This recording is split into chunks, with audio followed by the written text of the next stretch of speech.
ఓం సాయిరామ్. సాయి భక్తులందరికీ నమస్కారం అండి. సాయిబాబా దయ వల్ల అందరూ ఇక్కడ ఉన్న సుఖంగా సంతోషంగా ఎప్పుడూ కూడా అష్టైశ్వర్య ఆరోగ్య అభివృద్ధితో ఉండాలని చెప్పి సాయి తరపున నేను కూడా కోరుకుంటూ ఈరోజు ఈ వీడియోని మొదలు పెడుతున్నాను. ఈరోజు ఈ వీడియోలో సాయి పిలుపు ద్వారా మనకు వచ్చినటువంటి సందేశం ఏంటంటే 24 గంటల్లో నీ ఇంట్లో ఒక అద్భుతాన్ని చూపించబోతున్నాను. ఈ సాయిపై నమ్మకంతో, పూర్తి నమ్మకంతో విను అని బాబాగారు మనకి ఈరోజు ఈ సందేశం ద్వారా తెలియపరుస్తున్నారండి. సందేశాన్ని ఎందుకు అందించాలనుకుంటున్నారు, ఏం చెప్పాలనుకుంటున్నారు అనేది మనం బాబాగారి మాటల్లోనే తెలుసుకుందాం. వీడియో మొదలుపెట్టే ముందు ప్రతి ఒక్కరికి ఒక చిన్న రిక్వెస్ట్ అండి. మన సందేశం కనుక మీ అందరికీ నచ్చినట్లయితే తప్పకుండా లైక్ చేయడం మాత్రం మర్చిపోవద్దండి. కొత్తగా సాయి పిలుపు ఛానల్ని ఎవరైనా చూస్తుంటే కనుక సబ్స్క్రైబ్ చేసుకొని నాకు మీ నుంచి సపోర్ట్ అయితే ఇవ్వండి. మీకు ఎలాంటి కష్టాలు, సమస్యలు, బాధలు ఉన్నా కూడా తప్పకుండా నాకు కామెంట్ అయితే రాయండి. నేను బాబాగారి గుడికి వెళ్ళినప్పుడల్లా మీ పేర్లు చదివి తప్పకుండా ప్రేర్ అయితే చేయిస్తాను. బాబాగారి సందేశాన్ని వినికన ముందుగా చాలామంది ఎక్కడెక్కడో జాతకం మనకి చెప్పించుకుంటూ ఉంటారు. కొంతమంది ప్రయోజనం పొందింటారు, కొంతమంది ప్రయోజనం పొందక ఎంతో బాధపడుతూ ఉంటారు. కానీ ఈ గురువుగారి దగ్గర చూపించుకున్న ప్రతి ఒక్కరికి కూడా పరిష్కార మార్గం లభించిందండి. చాలా నమ్మకమైనటువంటి గురువుగారు అనమాట. గురువుగారి నెంబర్ వచ్చేసి 8338555161. ఫోన్ ద్వారా మీకు జ్యోతిషం చెప్తారు. ఏ సమస్యలు ఉన్నా కూడా మీకు తప్పకుండా పరిష్కార మార్గం లభిస్తుందండి. భార్యాభర్తల మధ్య సమస్యలు కానీ, కుటుంబ కలహాలు కానీ, పిల్లల పొరపాట్లు కానీ ఏ ఉన్నా సరే మీ జీవితంలో ప్రతి ఒక్క సమస్యకి గురువుగారి దగ్గర తప్పకుండా పరిష్కార మార్గం లభిస్తుంది. నమ్మకంతో ఒకసారి కాల్ చేసి సమస్యను ఉన్నట్లుగా చెప్పుకోండి. పూజలు పరిహార రూపంలో చాలా చక్కగా వివరిస్తారు. చాలా నమ్మకమైనటువంటి గురువుగారు. తప్పకుండా ప్రయత్నం చేసి చూడండి. ఇప్పుడు బాబాగారి సందేశాన్ని విందామా మరి. రాబోయే 24 గంటల్లో నీ ఇంట్లో ఒక అద్భుతాన్ని చూపించబోతున్నాను. ఆ సంఘటన జరిగిన తర్వాత నీ జీవితం చాలా మారిపోతుంది. అది ఏంటి అనేది వెంటనే తెలుసుకో. చాలా సంతోషిస్తావు. ఈ సాయిపై నమ్మకం ఉంటే నేను చెప్పినటువంటి సందేశాన్ని పూర్తిగా ఆలకించు. ఊహించినటువంటి అద్భుతాన్ని తప్పకుండా చూపిస్తాను. పూర్తిగా నేను చెప్పినటువంటి సందేశాన్ని ఆలకించు. నువ్వు ప్రాణంగా ఇష్టపడి దూరమైందన్నటువంటి బాధపడుతున్నావు కదా. నీ బంధం, నీకు ఇష్టమైన నీ బంధం నిన్ను ఎంతగానో బాధ పెడుతుందని చాలా మదన పడిపోతూ ఉన్నావు కదా. నేను చెప్పింది విన్నావంటే నీకు తప్పకుండా సంతోషం కలుగుతుంది. నీ బంధంలో నేను మార్పు తీసుకొని వస్తాను. నేను నెరవేరుస్తాను. ఎందుకంటే ఇప్పుడు నువ్వు చాలా బాధలో ఉన్నావు. నువ్వు కోరుకున్న బంధం నాకు దగ్గర అవుతుందా, లేదన్నా బంధంలో అంటే మంచి మార్పు వస్తుందా అని అనుకుంటూ ఉన్నావు కదా. నేను చెప్పేది వింటే నీకు ఖచ్చితంగా నాపై నమ్మకం అనేది తప్పకుండా కలుగుతుంది. నా భక్తురాలు జీవితంలో నేను ఎప్పుడు కూడా బాధ కలిగించను. ఎప్పుడు కూడా సంతోషంగా ఉండేందుకు నేను ఎప్పుడు కూడా మీకు మంచి సందేశాలను వినిపిస్తూ మిమ్మల్ని మనసును ఊరట కలిగించే విధంగా చేస్తూ ఉంటాను. మీకు బ్రతుకుపై తీపి ఆశ కలిగి ఎప్పుడు కూడా మీరు సంతోషంగా ఉండాలని ఎప్పుడు కూడా నేను ప్రయత్నిస్తూ ఉంటాను. ఈ సాయిపై ఎప్పుడు కూడా అపనమ్మకాన్ని నువ్వు పెట్టుకోవద్దు. అలా పెట్టుకోవడం వల్ల నీ జీవితంలో కష్టాలు ఇంకా ఎక్కువగా కనిపిస్తాయి. జీవితం చాలా చీకటిమయమవుతుంది. ఎవరూ లేరు, ఒంటరిగా ఉన్నాను అనే భావన నీలో నీకు ఇంకా ఎక్కువగా కనిపిస్తుంది. కానీ అందరూ నావారే. నా చుట్టూ ఉన్నవారందరూ ఎప్పుడు కూడా నన్ను మంచి కోరేవారే. నేను వీరితో సంతోషంగా ఉండాలి అనేటువంటి భావనను నువ్వు తప్పకుండా అలవర్చుకో. అప్పుడు అందరూ నీ వారిలా కనిపించి నీకు సంతోషం అనేది తప్పకుండా కలుగుతుంది. నీ కుటుంబాన్ని పట్టించుకోకుండా బయట వాళ్ళ గురించి పట్టించుకునే దానివి, వాళ్ళ గురించి ఆలోచిస్తూ ఉండేదానివి. మరి ఇప్పుడు కేవలం నీ కుటుంబం గురించి ఆలోచిస్తున్నావు కదా. నీ కుటుంబం ఏమైపోతుందో, నీ కుటుంబం బాధపడుతుందేమో అని ప్రతి క్షణం కూడా ఆలోచిస్తూ బాధపడుతూ ఉన్నావు. నీలో ఎంత మార్పు వచ్చిందో ఒకసారి ఆలోచించు. నిజమే కదా. ఆ మార్పే నీలో ఎప్పటి నుంచో కూడా కోరుకుంటున్నాను. అది ఇప్పటికీ సాధ్యమైంది. నీలో మార్పు ఇలానే ఉంచుకో. ఈ మార్పు చాలా శక్తివంతమైనది. చాలా అరుదుగా, అది అందరికీ రాదు. అనుకున్న వాళ్ళందరూ కూడా ఇంట్లో వాళ్ళు పట్టించుకోరు. ప్రతి ఒక్కరూ కూడా బయట వాళ్ళు ఏమనుకుంటారో, వీళ్ళు ఏమనుకుంటున్నారో అని చెప్పి బయట వాళ్ళ గురించే ధ్యాస. ఇప్పుడు నువ్వు చేస్తున్న పని మంచిదే. నీ కుటుంబం గురించి ఆలోచిస్తున్నావు కదా. నీకు మంచి జరుగుతుంది. ఇందులో ఉన్న కష్టం, నష్టం, తీపి, చేదు, బాధ అన్నీ కూడా నీ సాయి తండ్రి ఇచ్చినవే కదూ. ఒక నిమిషాన్ని నువ్వు అర్థం చేసుకున్నావంటే నీ కళ్ళలో కన్నీరు రాదు. నీ సాయి రూపమే కనిపిస్తుంది నీకు. నిన్ను వెతుక్కుంటూ విజయం వస్తుంది. అందుకోవడానికి నువ్వు సిద్ధమేనా? పట్టరాని సంతోషంతో నీ కుటుంబంలోనికి నేను రాబోతున్నాను. ఇప్పటి వరకు నువ్వు పడ్డ కష్టానికి నువ్వు సంతోషాన్ని రుచి చూడబోతున్నావు. నా దగ్గర పెట్టినటువంటి ప్రార్థనలన్నీ కూడా నెరవేరబోతున్నాయి. నువ్వు అనుకున్నది అనుకున్నట్లుగా జరుగుతుంది. నిన్ను చూసి ఎవరైతే హేళన చేసి వాళ్ళ ముందే నువ్వు తల ఎత్తుకొని గర్వంగా బ్రతికేలా చేస్తాను. నువ్వు కోరుకున్న జీవితంలో సంతోషంగా నువ్వు జీవించబోతున్నావు. నీ కష్టం, బాధ, దుఃఖం, కన్నీరు అన్నీ కూడా ఆవిరైపోతున్నాయి. మరి ఇప్పుడు నీ మనసులో ఎన్ని చెప్పినా సరే నీ ప్రశ్న మొదలవుతుంది కదా, నేను కోరింది నాకు వస్తుందా, దానికి నాకు అర్హత ఉందా అని నువ్వు ఆలోచిస్తున్నావు కదా. అసలు ఎందుకు అలా అనుకుంటున్నావు? నువ్వు అర్హత ఉంది కాబట్టే నీ బాబాకి నువ్వు బిడ్డవయ్యావు. ఏది కూడా నా అనుగ్రహం లేనిదే నువ్వు ఏమీ చేయలేవమ్మా. నీ ప్రార్థనలన్నీ కూడా నా దగ్గర పెట్టమని నేనే కదా అడిగాను. నువ్వు కోరింది నీకు ఇస్తాను కాబట్టి నీ ప్రార్థనలు నా దగ్గర పెడుతున్నావు. నమ్మకంగా ఉంది కదా, అందుకే నువ్వు నన్ను ప్రతిరోజు కూడా కోరుతూ ఉన్నావు. నువ్వు నా దగ్గర బాబా నమ్మకం కోల్పోలేకపోతున్నాను అంటూనే నువ్వు నా మీద ఇంకా ఇంకా నమ్మకాన్ని పెంచుకుంటున్నావు. లేదు, నీ మీద నేను ఏమి నమ్మకం పెంచుకోవడం లేదు. నేను మీ కోరికలు ఏమీ కూడా తీర్చడం లేదు కదా అని అనుకుంటున్నావు. అలా అనుకుంటూనే నీ కోరిక తీర్చమని, నీకు మంచి ఉద్యోగం కావాలని, నీ బంధంలో నువ్వు సంతోషంగా ఉండాలని మళ్ళీ తిరిగి నన్నే ప్రార్థిస్తున్నావు. ఇలా ప్రార్థిస్తున్నావంటే నీకు నా మీద నమ్మకం ఉన్నట్లే కదా. ఆ నమ్మకాన్ని అసలు తెచ్చుకోలేదు. ఆలోచించు, నీకే అర్థమవుతుంది. ఇప్పుడు నేను చెప్పిన మాట నీకు అర్థమైంది అంటే నీ మనసు ఇంకాస్త కుదుట పడుతుందని అర్థం. అలాగే నీ ముఖంలో చిన్న చిరునవ్వు కూడా వస్తుందని. దిగులు అంటే నీకు తెలియకుండానే వస్తుందిలే. నువ్వు భయపడాల్సిన అవసరమే లేదు, దిగులు పడాల్సిన అవసరం లేదు. నీ జీవితంలో ఎన్నో విషయాలు నా దగ్గర చెప్పుకుంటున్నావు కదా, ఇంకా ఇప్పుడు బాధ ఎందుకు? ఇక నువ్వు దిగులు పడాల్సిన అవసరమే లేదు. నీకు ఇవ్వాల్సినది రాసిపెట్టి ముందు నువ్వు కోరుకుంటున్నవన్నీ కూడా నీకు నేను అందిస్తాను. నువ్వు ఎప్పుడు కూడా ఇతన్ని గాయపరిచావు. ఇంత మంచి గొప్ప మనసు నీది. అలాంటి నీ మంచి మనసుకి, మంచి మనిషికి అంతా మంచి జరుగుతుంది. ఆ భగవంతుడు అంతా మంచి చేస్తాడు. ఇప్పుడు కాస్త కష్టమైనా సరే తప్పకుండా నీకు మంచి జరుగుతుంది. ఇక దీనికి కూడా దిగులు పడొద్దు, అసలు అధైర్యపడొద్దు. అదే నువ్వంటే నువ్వు వినగలుగుతున్నావు. ఇది నీకైన వార్త. నువ్వు పిలవగానే నీ దగ్గరికి నేను పరుగున వచ్చేస్తాను. నువ్వు చెప్పావని నేను వింటూనే ఉన్నాను. అసలు అధైర్యపడకు. ఎవరూ లేరని, ఒంటరిని ఎప్పుడూ కూడా అనుకోవద్దు. అర్థమైంది కదా నీ సమస్య ఏంటి, అసలు నీకున్నటువంటి కష్టం ఏంటి చెప్పు. ఎందుకు గతాన్ని తలుచుకొని అనుక్షణం బాధపడుతూ ఉన్నావు? ఇంతకు మించి కష్టాలు నిన్ను భరించలేనివని తలుచుకుంటూ నీలో నువ్వే ఎందుకు కన్నీరు కార్చుకుంటూ ఎప్పుడు కూడా ఉంటావు? ఎప్పుడు కూడా చెప్తూనే ఉన్నాను కదా అన్నీ విడిచిపెట్టేయమని. అయినా నువ్వు ఎందుకమ్మా దాన్ని తలుచుకుంటూ ఉన్నావు? గతాన్ని విడిచిపెట్టు. నీ సాయిని చెప్పినట్లుగా మంచిగా ఉండు. మరి నీ మనసుకు ప్రశాంతంగా ఉంచుకో. అప్పుడే నువ్వు ఆనందంగా ఉండగలవు. నువ్వు ఏదైనా సాధించగలవు. అప్పుడే నువ్వు దేనిపైన కూడా దృష్టి పెట్టగలవు. వాళ్ళు ఏమనుకుంటున్నారో, వీళ్ళు ఏమనుకుంటున్నారో, అలా చేస్తే ఏమవుతుందో, ఇలా చేస్తే ఏమవుతుందో అన్న ఆలోచన నీలో ఉంటే ఎప్పటికీ కూడా నువ్వు ఏమీ సాధించలేవమ్మా. దేనికి కూడా భయపడద్దు. ధైర్యంగా ఉండని మళ్ళీ నేను చెప్తున్నాను. ఇలా నీకు ఎందుకు చెప్తున్నానో చెప్తారా? ఇలా నీకు చెప్తే నీ తల్లిదండ్రులు చెప్తారు, నీ తండ్రి మాత్రమే చెప్తాడు. కానీ ఎవరు కూడా నీకు ధైర్యాన్ని చెప్పరు. ఎవరు కూడా నీకు ఉన్నంతగా నడవడానికి మార్గాన్ని కూడా చేసుకోవాలి. నీ తల్లిదండ్రులు, నీ సాయి తండ్రి మంచి కోరేది కాబట్టి వీరిని ఎట్టి పరిస్థితుల్లో కూడా వదులుకోవద్దు. ఎప్పుడు కూడా సంతోషంగా జీవితాన్ని గడుపు. ప్రతి ఒక్కరోజు ఆనందంగా ఉండు. జీవితంలో కష్టాలు అనేటివి ప్రతి ఒక్కరికి వస్తూ ఉంటాయి, పోతూ ఉంటాయి. ఆ కష్టాలనే తలుచుకుంటూ జీవితాన్ని గడిపేస్తే ఎలా చెప్పు? ఏ విషయంలోనైనా సరే అతిగా ఆలోచించొద్దు, అతిగా భయపడొద్దు, అధైర్యపడొద్దు. ప్రతి విషయాన్ని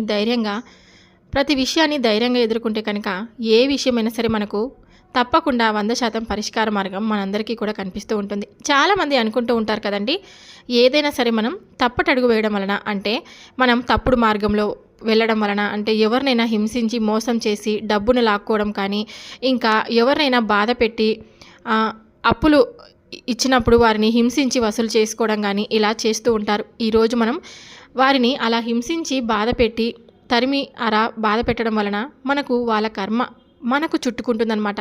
పాపపు కర్మను మూట కట్టుకొని చాలా అంటే చాలా బాధపడతారు. మీరు ఈరోజు సంతోషంగానే ఉంటారు. ఆ కర్మ మీకు తగలకపోయినా మీ కుటుంబాన్ని, మీ వంశాన్ని సర్వనాశనం చేస్తుంది. కాబట్టి ఎవరిని కూడా మీరు మీ నోటితో, మీ చేతులతో బాధ పెట్టకండి. అలా బాధ పెట్టినప్పుడు ప్రస్తుతం మీరు సంతోషంగా ఉన్నప్పటికీ కూడా ముందు ముందు రోజుల్లో మీరు చాలా అంటే చాలా బాధపడతారు. పోయేదేముంది చెప్పండి? ఒకసారి మీరే ఆలోచించండి. మనం ఎప్పుడుంటామో ఎప్పుడు పోతామో తెలియనటువంటి కాలం ఇది. ఉన్నన్ని రోజులు ప్రశాంతంగా బ్రతకాలి, మనశ్శాంతిగా జీవించాలి, ఉన్న దాంట్లోనే సంతృప్తిని వెతుక్కోవాలి. లేని దానికోసం పరుగులు పెట్టొద్దు. ఉన్న దాంట్లో సంతృప్తిగా జీవితాన్ని గడపాలని ఆలోచించండి.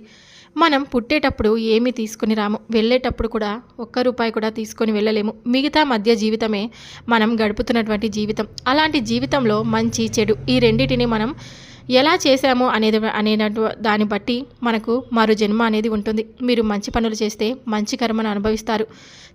చెడు పనులు చేసి చెడు మార్గంలో నడవడం వలన, ఇతరులను బాధపెట్టి హింసించడం వలన మీకు చెడు కర్మలు చుట్టుకుంటాయి.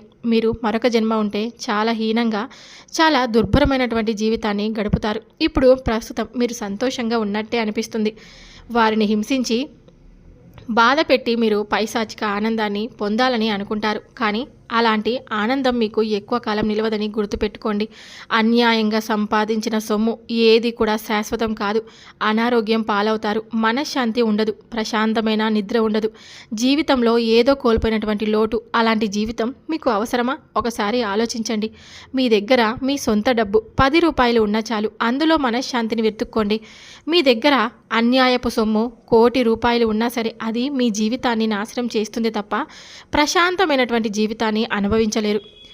మనకు అవసరమైనటువంటివి ఏంటి? తినడానికి తిండి, కట్టుకోవడానికి దుస్తులు, నివసించడానికి ఒక మంచి ఇల్లు. అవి ఉంటే చాలు కదా. అవి లేని అభాగ్యులు ఈ ప్రపంచంలో ఎందరో ఉన్నారు. అలాంటి వారందరినీ ఒకసారి గుర్తు చేసుకోండి. అలాంటి వారిలో నేను లేను అని సంతోషించండి. అలాంటి జీవితాన్ని నాకు భగవంతుడు ఇవ్వలేదే అని ఆలోచించండి. ఎప్పుడు కూడా సంతోషం, దుఃఖం రెండిటిని సమానంగా స్వీకరించాలి. ఏది రావాలని లేదు, అలాగే పోవాలని లేదు. రాసి పెట్టింది ఏది కూడా జరగకుండా రాదు. కాబట్టి నీకున్నటువంటి మానసికమైనటువంటి బాధ అంటే చాలా ఎక్కువగా నీలో కనిపిస్తుంది. కాబట్టి అతిగా ఎక్కువగా ఆలోచిస్తూ ఉన్నావు. నీ మనసులో ఆ ఆలోచనలన్నీ కూడా పక్కన పెట్టు. ముందు కాసేపు రేపు ధ్యానం చేసుకోవడం అలవాటు చేసుకో. నన్ను నమ్ము. అనుక్షణం నన్నే తలుచుకుంటూ ఎవరైతే ఉంటారో అలాంటి వారి కష్ట సుఖాలన్నీ కూడా నేను కూడా పంచుకుంటూ ఉంటాను. వారి వెంట నడుస్తూ ఉంటాను. వారిని ఎప్పటికీ కూడా విడిచిపెట్టను. అలాగే మీ మనసులో ఎలాంటి భయాలను లేకుండా మీకు అడుగడుగున ధైర్యాన్ని అందిస్తూనే ఉంటాను. త్వరలోనే నీ కోరిక తప్పకుండా నెరవేరబోతుంది. నువ్వు నీ సమయంలో అంటే నీ సంఘర్షణలతో అల్లాడిపోతూ తల్లడిల్లిపోతున్నావు. నీకు శుభవార్త నీకు అందేలా చేస్తాను. నీకు దేని గురించి కూడా బాధ కలిగిందో ఆ కారణం వల్ల నువ్వు ఏ విధంగా అయితే బాధపడ్డావో అవి కూడా తొలగిస్తాను. తప్పకుండా నీ జీవితాన్ని చక్కబెడతాను. అలాగే నీ భర్తకు ఒక మంచి పదోన్నతి కూడా లభించబోతుంది. అది ఎందులోనైనా కానీ, వ్యాపారంలోనైనా కానీ, వృత్తిరీత్యా కానీ మంచి పదవి నీకు లభించబోతుంది. అది కూడా నా అనుగ్రహం ద్వారానే అని తెలుసుకో. ఇక నువ్వు అనుభవిస్తున్నటువంటి కష్టాలకు తప్పకుండా నేనైతే ముగింపు పలకబోతున్నాను. నువ్వు అందరి పట్ల చాలా బాధ్యతాయుతంగా వ్యవహరిస్తావు. అదే విధంగా నడుచుకుంటూ ఉండు. అంతే, ఓర్పుతో ఉండు. అష్టైశ్వర్యాలతో సుఖంగా జీవించేటువంటి అదృష్టం నీకు తప్పకుండా రాసిపెట్టి ఉంది. మహాలక్ష్మిలా ఎప్పుడూ కూడా నిండుగా ఉండేటువంటి నీకు ఎప్పుడు కూడా మానసిక బాధ ఉండకూడదు. అది ఉండడం వలన నీ మనసులో నువ్వు ఇంకా ఎంతో కృషించిపోవడమే కాకుండా నలుగురితోనూ సంతోషంగా కూడా గడపలేవు.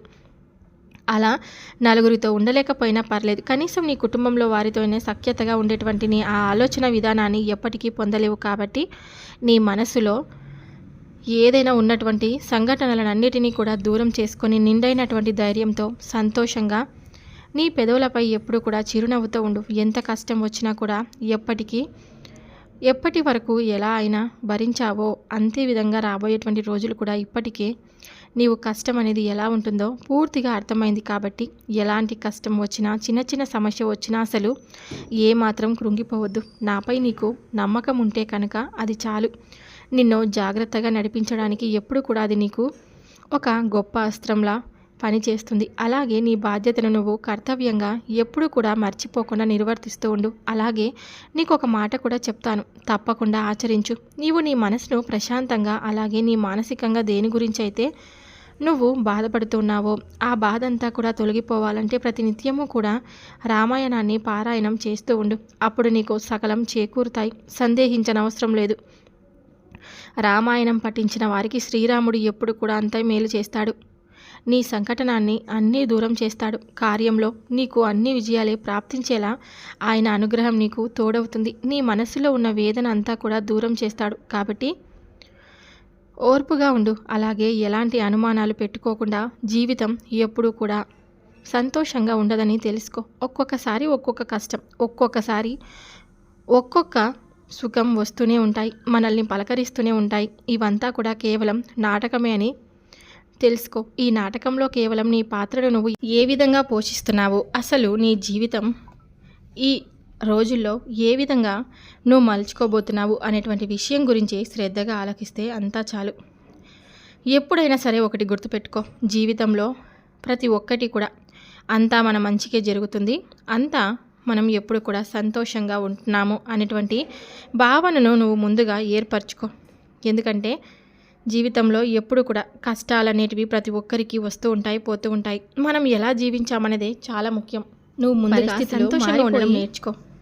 నువ్వు సంతోషంగా ఉంటేనే గతంలో నీకు చేదు జ్ఞాపకాలను మనకి ఏదైనా సరే నేను చూసి వాళ్ళు బాధపడాలి, ఏం చూసుకోవాలి, అసలు ఎవరిని చూసుకొని వీరు ఇంత ధైర్యంగా ఉండాలని మనం అర్థం చేసుకోవాలి. అసలు ఎవరి ప్రోత్సాహం వలన వీరు అంత సంతోషంగా ఉండగలుగుతుంటే ఎలా చెప్పు. అసలు మనం ఎప్పుడు కూడా వీరిని బాధించేనే నిన్ను అన్ని రకాలుగా చేస్తే పరిగెత్తడం, నలుగురిలో ఎలా ఉంచాను, అయినప్పటికీ వీరు కూడా ఇంతగా సంతోష పరిస్థితుల్లో మారిపోయి ఎప్పుడు కూడా అనుకూలంగా ఉంటాయని అనుకోవద్దు. జింకలాగా ఎప్పుడు కూడా ధైర్యంగా, ఎప్పుడు కూడా సంతోషంగా జీవితాన్ని గడుపు. జింక ఎలా పరిగెడుతూ ఉంటుందో అలాంటి జీవితాన్ని నువ్వు తప్పకుండా పొందు. అంత ఉత్సాహంగా, అంత హుషారుగా ఉండాలని చెప్తున్నాను. ఎప్పుడు కూడా ధైర్యంగా ఉండు, మనశ్శాంతిగా ఉండు. జీవితం చాలా చిన్నది, అందులో మనం ఎలా జీవించున్నాము అనేది చాలా ముఖ్యమైనటువంటి విషయం. ఎప్పుడైనా సరే చాలామంది అనుకుంటూ ఉంటారు, అసలు మేము ఎందుకు ఇలాంటి జీవితాన్ని గడపాలి, అసలు మాకెందుకు ఇలాంటి జీవితం వచ్చింది, మేము ఎందుకు ప్రశాంతంగా లేము, అందరూ కూడా సంతోషంగా ఉన్నారే, అయినా మాకెందుకు ఇలాంటి జీవితాన్ని భగవంతుడు ఇచ్చాడు అని చాలా బాధపడిపోతూ ఉంటారు. అలాంటి ఎప్పుడు కూడా అనుకోవద్దండి. మీ మనసులో ఎటువంటి సంకోచాన్ని, అనుమానాన్ని పెట్టుకోవద్దండి. ఎందుకంటే భగవంతుడు ప్రతి ఒక్కరికి కూడా, అందరికీ కూడా మంచిని ఇవ్వాలని అనుకుంటాడు. ఎవరికి కూడా చెడును ప్రసాదించాలని అనుకోడు. మనం నమ్మినటువంటి మన భగవంతుడు మనల్ని అన్యాయం ఎలా చేస్తాడని మీరు అనుకుంటారు? మీకు కష్టాలు వచ్చినాయంటే దానికి అర్థం ఎప్పుడు కూడా మీరు చేసినటువంటి కర్మల వల్లనే మనకు కష్టాలు వచ్చాయని మనం అర్థం చేసుకోవాలి. అలా కాకుండా మాకే భగవంతుడు కష్టాలు ఇచ్చాడు, మేమే పడిపోతూ ఉన్నాము, అందరూ సంతోషంగా ఉన్నారు, అందులో నేను లేనే అనేటువంటి విషయాన్ని ఎప్పుడు కూడా నువ్వు బాధపడద్దు. ఇప్పటి నుంచైనా సరే ఎవరిని మనసును గాయపరచకుండా, ఎవరిని సంతోషంగా, అందరినీ కూడా ఆనందంగా ఉంచుకునేందుకు మాత్రమే మీరు ప్రయత్నం చేయండి. ఎప్పుడు కూడా కష్టాల పాలవ్వకుండా, ఎవరిని బాధ పెట్టకుండా. జీవితం చాలా చిన్నది, అందులో నేను ఎలా ఉన్నాను అనేటువంటి విషయాన్ని మాత్రమే గుర్తుకు తెచ్చుకుంటూ ఉండు. ప్రతి ఒక్కరికి భగవంతుడు కష్టాలు ఇచ్చింటాడు. కష్టాల తర్వాత వచ్చేటువంటి సంతోషం చాలా ఆనందంగా ఉంటుంది. అలాంటి ఆనందాన్ని నువ్వు పొందు. ప్రశాంతమైనటువంటి జీవితాన్ని గడుపు. ఎప్పుడు కూడా ఎవరిని బాధ పెట్టొద్దు. నీకు తప్పకుండా మంచి రోజులు రాబోతున్నాయి. మీ ఇంట ఒక అద్భుతం జరగబోతుందని చెప్పాను కదా, అది తప్పకుండా జరుగుతుంది. నువ్వు ఎన్నో రోజులుగా కలలు కంటున్నటువంటి ఆ సొంత ఇంటి కళ నీకు తప్పకుండా నెరవేరబోతుంది. ఉద్యోగ ప్రాప్తికి సంబంధించినటువంటి ఏ విషయంలోనైనా నువ్వు బాధపడుతూ ఉంటే ఆ ఉద్యోగ ప్రాప్తి నీకు తప్పకుండా కలిగించేటువంటి అవకాశాలు ఎక్కువగా ఉన్నాయి. ఇంకా ప్రమోషన్స్ కోసం కానీ, నువ్వు విద్య ఏదైనా కానీ నువ్వు మంచి ర్యాంకుల కోసం ఎదురు చూస్తూ ఉన్నట్లయితే కూడా నీకు అందులో గొప్ప విజయాన్ని అందుకోబోతున్నావు. సంతాన సమస్యతో బాధపడే వారందరికీ కూడా చక్కగా నేను సంతాన సమస్యను తీర్చడానికి ఎన్నో రకాలైనటువంటి నీకు మంచి అవగాహనను, అంటే ఎప్పుడు కూడా మంచిగా సంతోషంగా నువ్వు జీవితాన్ని గడిపేందుకు అవగాహనను నీకు తప్పకుండా ఇస్తూ ఉంటాను. సంతాన సమస్యతో పుత్ర సంతానం కోసం ఎవరైతే ఎదురు చూస్తున్నారో వారందరికీ కూడా మంచి జరుగుతుందని నేను మరలా గుర్తు చేసి చెప్తున్నాను. ఇక సంతోషంగా ఉండు. జీవితంలో ప్రతి ఒక్క రోజు అందరికీ మంచి రోజు వస్తుంది అనేటువంటి భావన ఏర్పరచుకొని ఉండు. జీవితం చాలా చిన్నది, అందులో మనం ఎలా జీవించామనేది చాలా ముఖ్యమైనటువంటి విషయం. కాబట్టి ప్రశాంతమైన జీవితాన్ని గడుపుతూ ఉండు. చక్కగా ఆనందంగా ఉండు. ప్రతి ఒక్క రోజు నువ్వు మంచి రోజును అనుకొని ప్రశాంతంగా ఉండు. నీ ఇంట్లో తప్పకుండా అద్భుతం జరగబోతుందని నీకు మరలా గుర్తు చేసి ఇక సెలవు తీసుకుంటున్నాను. విన్నారు కదండి, బాబాగారు ఇచ్చినటువంటి సందేశం మీ అందరికీ నచ్చినట్లయితే తప్పకుండా మన వీడియోకి లైక్ చేయండి, మరి కొంతమంది సాయి భక్తులకు షేర్ చేయండి. కొత్తగా మన ఛానల్ని ఎవరైనా చూస్తుంటే తప్పకుండా సబ్స్క్రైబ్ చేసుకొని నాకు సపోర్ట్ అయితే ఇవ్వండి. మీకు ఎలాంటి సమస్యలు, కష్టాలు, బాధలు ఉన్నా కూడా నాకు తప్పకుండా కామెంట్ అయితే రాయండి. నేను బాబాగారి గుడికి వెళ్ళినప్పుడల్లా మీ పేర్లు చదివి తప్పకుండా ప్రేయర్ అయితే చేస్తాను. రేపు సాయి పిలుపు ద్వారా వచ్చే సందేశంతో మళ్ళీ కలుద్దాం. బాబాగారి ఆశీస్సులు మీపై, మీ కుటుంబంపై ఎల్లవేళలా ఉండాలని చెప్పి మనస్ఫూర్తిగా నేను కోరుకుంటే ఇక సెలవు తీసుకుంటున్నాను. సర్వే జనా సుఖినో భవంతు. ఓం సాయిరామ్.